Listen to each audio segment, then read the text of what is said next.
स्वस्थ भारत कार्यक्रम के आज के अंक में आप सभी दर्शकों का स्वागत है। जोहार। आज के कार्यक्रम में हम चर्चा करने वाले हैं ओमिक्रॉन की सावधानियां। इन दिनों हम लगातार अपने कार्यक्रम में बात कर रहे हैं ओमिक्रॉन के बारे में। कैसे आप इससे बचे रहें, किन किन सावधानियों का पालन करते रहें, ओमिक्रॉन से संक्रमित व्यक्ति में कौन कौन से लक्षण नज़र आते हैं जिससे हम इसकी पहचान कर लें। ये इसलिए हम चर्चा करते रहते हैं ताकि आप इस संक्रमण के बारे में जागरूक रहें, समझ सकें कि हाँ, ये संक्रमण कैसा है। कभी देखा जा रहा है कि ये संक्रमण किसी व्यक्ति में हल्के लक्षण देता है और किसी के लिए ये जानलेवा साबित हो रहा है। इसलिए ज़रूरी है कि हम इसके प्रति जागरूक रहें, सचेत रहें और अपने आप को बचाए रखें। तो जागरूक और सचेत रहने के लिए ज़रूरी है कि हम इसके लक्षणों को पहचानें, इसकी पहचान कैसे करें, इसके बारे में जानें। इसलिए हम लगातार इस संबंध में आपको जानकारी पहुंचा रहे हैं। तो चलिए कार्यक्रम को जारी रखते हुए आज बात करते हैं ओमिक्रॉन की सावधानियों के बारे में। इस संबंध में जानकारी देने के लिए आज हमने अपने स्टूडियो में आमंत्रित किया है राज्य टीबी सेल झारखंड की चिकित्सा पदाधिकारी डॉक्टर स्मृति नारायण को। डॉक्टर नारायण, आपका हमारे कार्यक्रम में स्वागत है। जोहार। जोहार। कार्यक्रम की शुरुआत हम करते हैं आंकड़ों से। अभी हमारे यहाँ ओमिक्रॉन की क्या स्थिति है हमारे राज्य और हमारे देश में? जी, अगर देश की बात करें तो अगर ओमाइक्रॉन ही टोटल कोविड केसेस की बात करें तो आज के डेट पे ये करीब 3,15,000 केसेस, नए केसेस ये भारत में पाए गए हैं। और अगर राज्य की बात करें तो करीब 2600 केसेस आज के डेट पे राज्य में नए कोविड केसेस मिले हैं, और जिसमें रांची में करीब 800 केसेस मिले हैं। लेकिन अच्छी बात यह है कि इस बार जो रिकवरी रेट है ये करीब 93% है। 93% लोग जो हैं वो रिकवर कर जा रहे हैं इन्फेक्शन से। और जब जहाँ तक हम पर्टिकुलरली अगर ओमाइक्रॉन की बात करते हैं तो वो जानने के लिए हमें उसकी जीनोमिक टेस्टिंग करनी पड़ रही है, और जीनोमिक्स टेस्टिंग बहुत कम जगहों पे होती हैं। और हमारे राज्य से ISL भुवनेश्वर जाता है जहाँ टेस्टिंग होती है, और उसके रिपोर्ट आने में भी बहुत टाइम लग जाता है। इसलिए हमारे राज्य ने सेंटर से रिक्वेस्ट भी किया है, दरखास्त की है कि जल्द से जल्द हमें ऐसे किट्स भेजें जिससे तुरंत हमें पता चल सकेगा कि ये ओमाइक्रॉन ही है। जी जी, बहुत अच्छी तरीके से आपने बताया कि ओमिक्रॉन की अगर हम बात कर रहे हैं तो उसकी जांच के लिए हम लोगों को जीनोम की जांच करवाना ज़रूरी है, और इसकी जांच अभी तक भुवनेश्वर से ही होकर आती है हमारे राज्य में। तभी हमें पता चलता है कि हाँ, ये ओमिक्रॉन का केस है या सामान्य कोरोना है। अभी तक हम सभी जानते हैं रैपिड एंटीजन और RT-PCR टेस्ट से कि कोरोना है या नहीं है इसकी जांच होती है, और ओमिक्रॉन है या नहीं है इसकी जांच के लिए हमें जीनोम की मदद लेनी पड़ रही है। अगर हम संक्रमित व्यक्ति की बात करें तो उसमें क्या लक्षण नज़र आता है? देखिए, अभी जो ओमाइक्रॉन का हम बात कर रहे हैं तो ज़्यादा से ज़्यादा केसेस माइल्ड हैं, मतलब कि हल्की लक्षण आ रही है। जैसे कि जो लक्षण है सर्दी खांसी की वो गले तक है, वो छाती तक, फेफड़े तक नहीं जा रही। गले में खराश आना, बुखार आना, बदन टूटना, और बुखार जो है वो बच्चों में जैसे दस्त आना, उल्टियाँ आना, तो ज़्यादातर ये माइल्ड सिम्टम्स हो रही है। लेकिन फिर भी हमें इसको मतलब लाइटली नहीं लेना है, क्योंकि कुछ लोगों में ये लाइट है, ज़्यादातर लोगों में, लेकिन कुछ ऐसे वर्ग के लोग हैं जिनमें ये बहुत ही गंभीर रूप से ये इसको अफेक्ट कर रहा है, और ख़ास करके हमें बच्चों को बचाना है। और भी कुछ ऐसे वर्ग के लोग हैं जिन्हें हमें बचाना है इन्फेक्शन से। जी जी, आपने बिल्कुल सही कहा कि अगर हम लोग इस संक्रमण की बात कर रहे हैं तो संक्रमण में देखा जा रहा है कि फैल तो बहुत जल्दी रहा है। अगर एक आदमी आज परिवार में संक्रमित है तो कल परिवार के सारे सदस्य संक्रमित हो जा रहे हैं, लेकिन उनमें लक्षण जो हैं वो बहुत हल्के आ रहे हैं। सर्दी खांसी हो रही है और 1 या 2 दिन तक बुखार रहता है, उसके बाद धीरे धीरे ठीक हो जाता है। लेकिन यही हम आपसे ये भी जानना चाहेंगे कि कुछ लोगों में, जैसा अभी हम चर्चा कर रहे हैं कि हल्के लक्षण नज़र आ रहे हैं, 2, 3, 4, अधिकतम 7 दिन की बात करें उसमें लोग ठीक हो जा रहे हैं।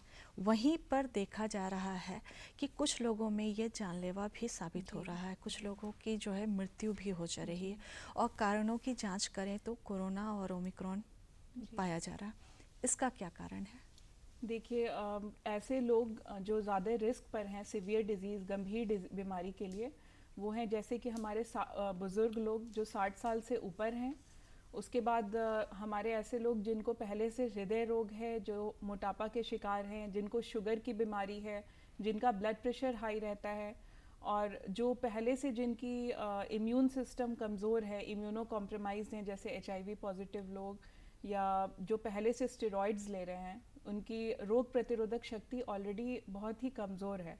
जी तो जी ऐसे लोग, और प्लस जिन्हें लंबी समय से गुर्दे की बीमारी हो, फेफड़े की बीमारी हो और लिवर की बीमारी हो, तो ये लोग बहुत हाई रिस्क पर हैं। इसके अलावा आज नया ये इस वेव में पाया गया है कि जिनको पहले से एक्टिव ट्यूबरकुलोसिस है, TB की बीमारी है, उनको भी ज़्यादा खतरा है गंभीर बीमारी का।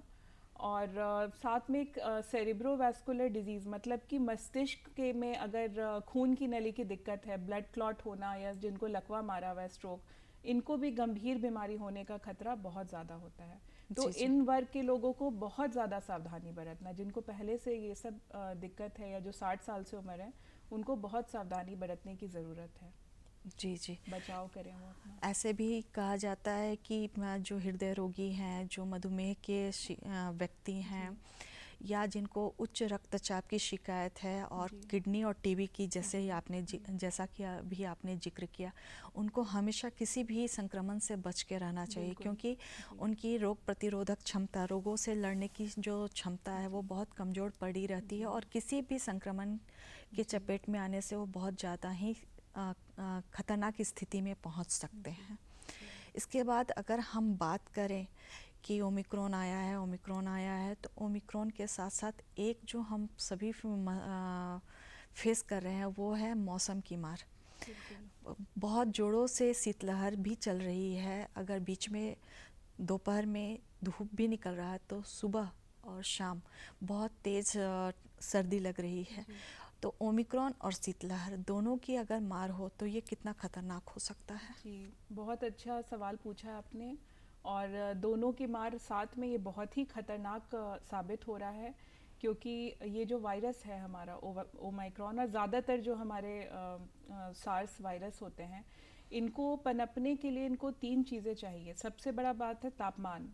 जो जी तापमान 20 डिग्री से कम हो, जो कि फ़िलहाल है अभी ठंड के समय में, तो ये ठंडा तापमान इनको पनपने में बहुत मदद करता है।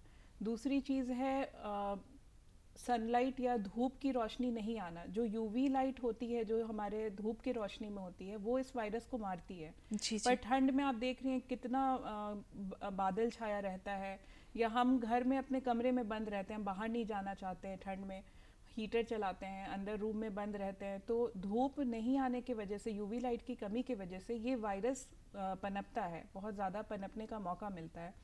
इसके अलावा ह्यूमिडिटी, नमी, जो कि ठंड के मौसम में अभी बहुत कम है, ड्राई हो गया, बिल्कुल एकदम ड्राई वेदर है, इसमें भी वायरस को पनपने के लिए ये बहुत सहायक है। दूसरा है कि हम हीटर चला रहे हैं, जिसकी वजह से हम नमी को और भी कम कर दे रहे हैं। तो ये सब चीज़ें हैं जो शीत लहर में, मतलब ये बढ़ावा दे रही है वायरस को पनपने का, ये और भी बढ़ावा दे रही है। दूसरा बात कि हर समय ये रहता है कि भाई क्या हमें सिंपल सर्दी खांसी है, क्या हमें कोविड हो गया है। लेकिन ओमाइक्रॉन की ये खासियत है कि अगर परिवार में एक के बाद एक सब लोग को हो गया है, तो जी ये हाँ। आप मान के चलिए कि ये ओमाइक्रॉन ही है। क्योंकि अगर नॉर्मल जैसे फ्लू होता था पहले भी शीतलहर में, तो किसी एक दो को होता था जिनकी रोग प्रतिरोधक शक्ति कम है, बाकी लोग बच जाते थे। पर ये जो ऐसी बीमारी है कि ये सबको अपने चपेट में ले लेती है। जी जी जी।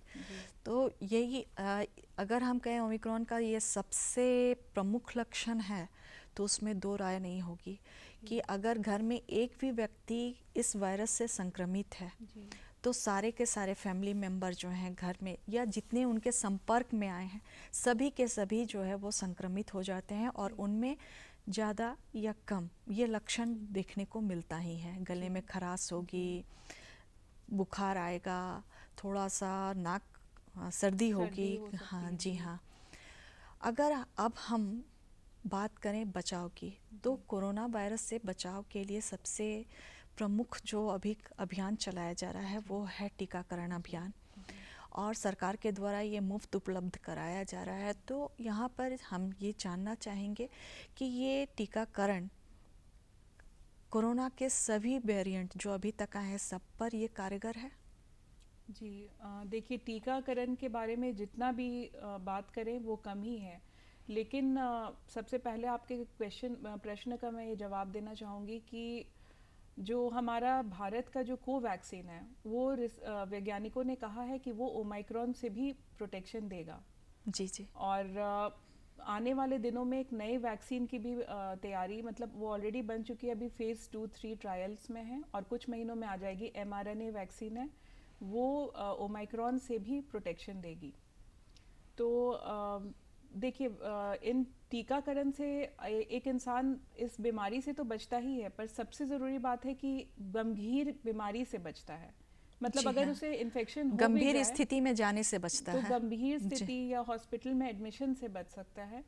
और कई सारे ऐसे रिसर्च, ऐसे स्टडीज़ में जिसमें देखा गया था कि 93% जो लोग डबल वैक्सीनेटेड थे, दोनों टीका का दोनों खुराक लिया था, उनमें गंभीर बीमारी नहीं हुई, उनमें बहुत माइल्ड इन्फेक्शन होके रहा। तो ये हम देख रहे हैं कि कितना ज़्यादा ये मदद कर रहा है हमें गंभीर बीमारी से जी जी बचने जी के लिए। जी। अभी सरकार की तरफ से 18 साल से कम उम्र के बच्चों के लिए और बड़े लोगों के लिए, जिन लोगों का दोनों टीकाकरण हो चुका है, उनके लिए बूस्टर डोज लाया गया है। जी इसके बारे में हमारे दर्शकों को बताइए।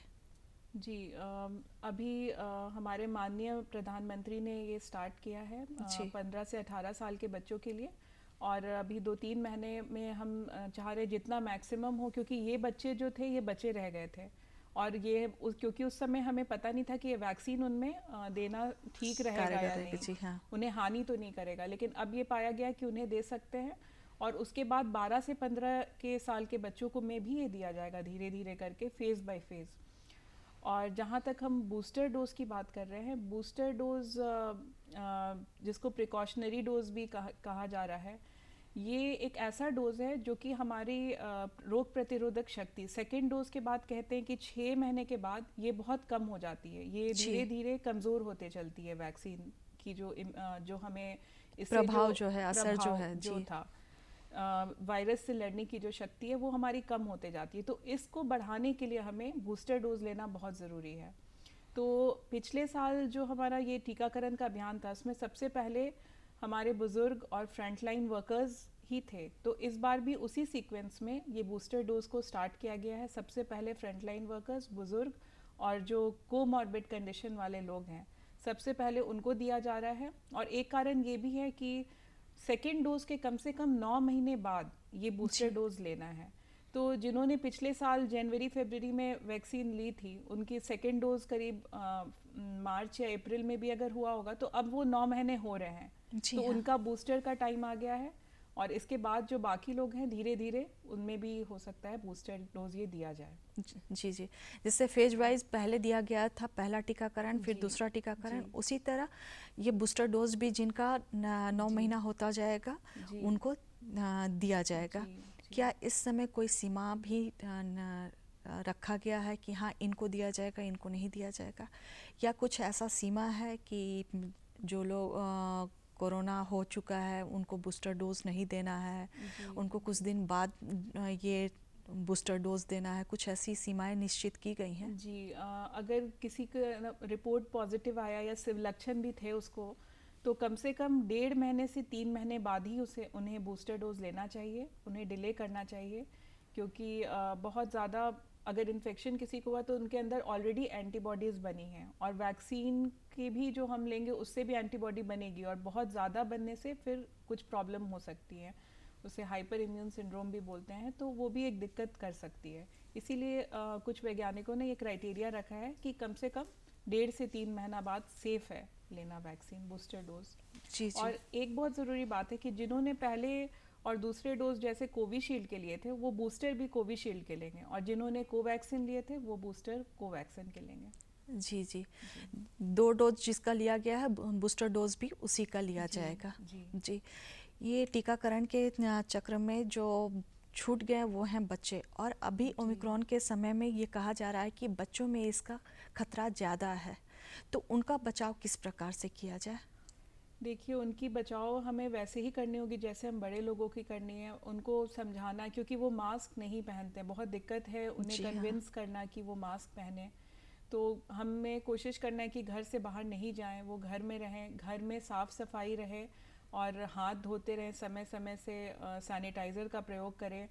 और अगर घर में किसी को हो रही है लक्षण तो उसको बिल्कुल आइसोलेट करें, बच्चे को बचाएं कि वो उनके कांटेक्ट में नहीं आए। जी तो जी इस तरह से, और बच्चे को हम अच्छा खाना पीना पौष्टिक आहार दें जिसमें प्रोटीन ज़्यादा हो, इस तरह का आहार दें, पानी पिलाते रहें, व्यायाम कराएं जिससे उनकी इम्यूनिटी बढ़े। तो फिलहाल हम यही कर सकते हैं अपने बच्चों को बचाने के लिए। जी। अभी आपने कहा बच्चों के बचाव के लिए, इम्यूनिटी के डेवलप करने के लिए ज़रूरी है कि हम पोषक आहार पे जी ज़्यादा जी ध्यान दें। जी तो हम सब के लिए, सामान्य जो भी हैं, बड़े छोटे बूढ़े बुज़ुर्ग जो भी हैं, सबके बचाव के लिए किस तरह का पौष्टिक आहार लिया जाए ताकि हमारे शरीर के अंदर जी रोगों से लड़ने की शक्ति जो है वो ज़्यादा पैदा हो और हम अपने आप को ऐसे संक्रामक बीमारियों से बचा कर रख सकें। जी, बहुत अच्छा सवाल है। तो देखिए, सबसे ज़रूरी है कि हमें जो प्रोटीन की मात्रा हो हमारे खाने में जी वो ज़्यादा होनी चाहिए, क्योंकि उससे हमारी इम्यूनिटी भी बढ़ती है, ताकत मिलती है कि हम इस वायरस से लड़ सकें। तो अगर कोई शाकाहारी है तो वो हाई प्रोटीन डाइट में दूध, दही, दाल, सोया ये सब ले सकते हैं। और जो मांसाहारी हैं वो मुर्गी, मछली, अंडे ये सब का सेवन कर सकते हैं। इसके अलावा में कुछ ऐसे खाने के पदार्थ जिसमें विटामिन सी ज़्यादा हो। विटामिन सी एक एंटीऑक्सीडेंट भी है और एंटी मतलब हीलिंग बहुत जल्दी कराता है। जी जी। तो इस तरह के हम लोग आहार ले सकते हैं जिसमें प्रोटीन की मात्रा ज़्यादा हो, और प्रोटीन ज़्यादा लेने से हमारे शरीर के अंदर में रोग प्रतिरोधक क्षमता ज़्यादा विकसित होगी। और हम ये भी कह सकते हैं कि जो पेय पदार्थ हैं, चाहे वो नींबू का चाय हो, चाहे आपकी दाल का पानी हो, दूध हो, हल्दी वाला दूध लें, सुसुम पानी लें, और अगर हम गर्म पानी ले रहे हैं तो उसमें 2-2 बूंद अगर नींबू का मिलाकर पिएं तो साथ साथ हमारे नींबू की शक्ति यानी विटामिन सी भी जो है वो हमारे शरीर के अंदर जाती रहेगी और हमें रोगों से लड़ने की शक्ति जो है वो पनपेगी।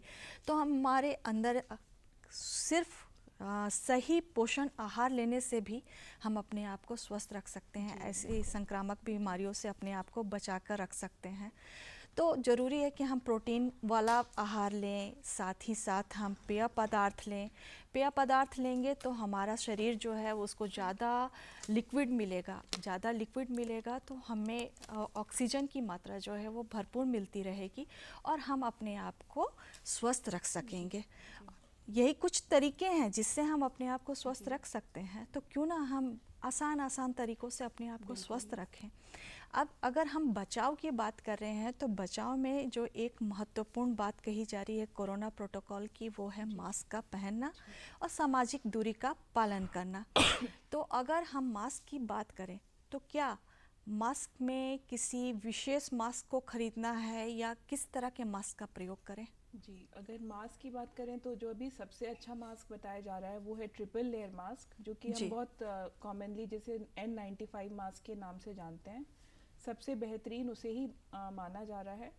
और उसके साथ अगर हम सर्जिकल मास्क का भी प्रयोग करें दोनों साथ में, तो उसकी एफिकेसी सबसे ज़्यादा 93% से भी ज़्यादा मानी जाती है। जी जी और जी जो कपड़े की मास्क है जो हम पहले यूज़ करते थे, उसको उसके पोर्स बहुत बड़े और उससे वायरस आर पार हो सकता है, तो उसको अच्छा नहीं अभी समझा जा रहा है। जी जी जी। तो अगर हम मास्क का प्रयोग करते हैं तो कोई भी मास्क है, सर्जिकल मास्क ले लें जो बहुत इजीली बाज़ार में उपलब्ध है, 2 मास्क लें जी और 2 मास्क जो है वो हमें पूरी तरह से सुरक्षित करती है, पूरा सुरक्षा प्रदान करती है। जब ओमिक्रॉन के से बचाव की बात कर रहे हैं तो ओमिक्रॉन में जो एक बात कही जा रही है वो कही जा रही है कि अगर खांसी लगातार बढ़ रही है तो टीबी और किडनी के पेशेंट जो हैं वो ज़्यादा सावधानी बरतें। इसमें आप क्या बतलाना चाहेंगे? जी, देखिए, टीबी का जो सबसे इम्पॉर्टेंट लक्षण है वो है 2 हफ्ते से ज़्यादा की खांसी। जी तो अगर हम सोच रहे हैं ओमाइक्रॉन है और 2 हफ्ते तक अगर खांसी ठीक नहीं हो पा रहा है तो फिर हमें सोचना चाहिए कि ये टीबी भी हो सकता है। तो जी जी उस मामले में हमें टीबी की जांच करानी चाहिए, उनके बलगम की जांच करानी चाहिए। तो ये बहुत ज़रूरी है। जी जी। जी और क्या उनको ज़्यादा खतरा है? जी हाँ, ये मैंने बताया पहले भी कि उनमें गंभीर बीमारी की खतरा बहुत ज़्यादा है। जी जी। जी पहली बार जब कोरोना का लहर शुरू हुआ था तो उस समय भी जो लक्षण नज़र आ रहे थे वो सामान्य लक्षण थे, और उसमें भी बहुत लोग जो हैं वो अगर कहें उनके लिए जानलेवा साबित नहीं हुई। लहर जो है वो छूकर निकल गई, लेकिन दूसरी लहर में बहुत सारी समस्याएं आई और बहुत हद तक जानलेवा भी साबित हुई। तीसरी लहर आने की बात हो रही है। कभी कहा जा रहा है जनवरी में आके चला गया, कभी कहा जा रहा नहीं ये 30 जनवरी के बाद आने वाली है, कभी कहा जाता है कि 15 फरवरी तक आ जाएगी। तो क्या इस स्थिति से निपटने के लिए हमारी सरकार पूरी तरह से तैयार है? देखिए, लहर तो आ चुकी है और काफ़ी बड़े तादाद में आई है, लेकिन अच्छी बात यह है कि माइल्ड सिम्टम्स हो रहे हैं, अस्पताल में भर्ती की नौबत नहीं आ पा रही है और दवाइयाँ भी जो है वो बहुत मामूली दवाइयों से ठीक हो जा रहे हैं। लेकिन अगर ये बढ़ती है तो भी हमारे राज्य इस बार काफ़ी हद तक इसके लिए प्रिपेयर्ड है। हमारे पास सुविधाएं हैं, बेड्स हैं, इस बार ऑक्सीजन सपोर्ट है, तो मेरे ख्याल से नहीं दिक्कत आनी चाहिए। जी। और जैसा कि देखा जा रहा है ऑक्सीजन की जो पहली सेकंड दूसरी लहर में जो ऑक्सीजन पे निर्भरता ज़्यादा बढ़ गई थी, इसमें ऐसी ऑक्सीजन पे निर्भरता की कोई बात नहीं आ रही है। जी। चलते चलते आप हमारे दर्शकों के लिए क्या सलाह देना चाहेंगी? जी, मैं सबसे ज़रूरी सलाह यही देना चाहूँगी कि हमें कोरोना से बिल्कुल बचना है, और क्योंकि अभी सबको हो रहा है तो कभी भी इसको लाइटली नहीं लें कि ये बस होके ठीक हो जाएगा, क्योंकि किस पे ये किस तरह का प्रभाव करेगा ये हम नहीं जानते। अगर जिनकी रोग प्रतिरोधक शक्ति कम है वो गंभीर रूप से भी बीमार पड़ सकते हैं।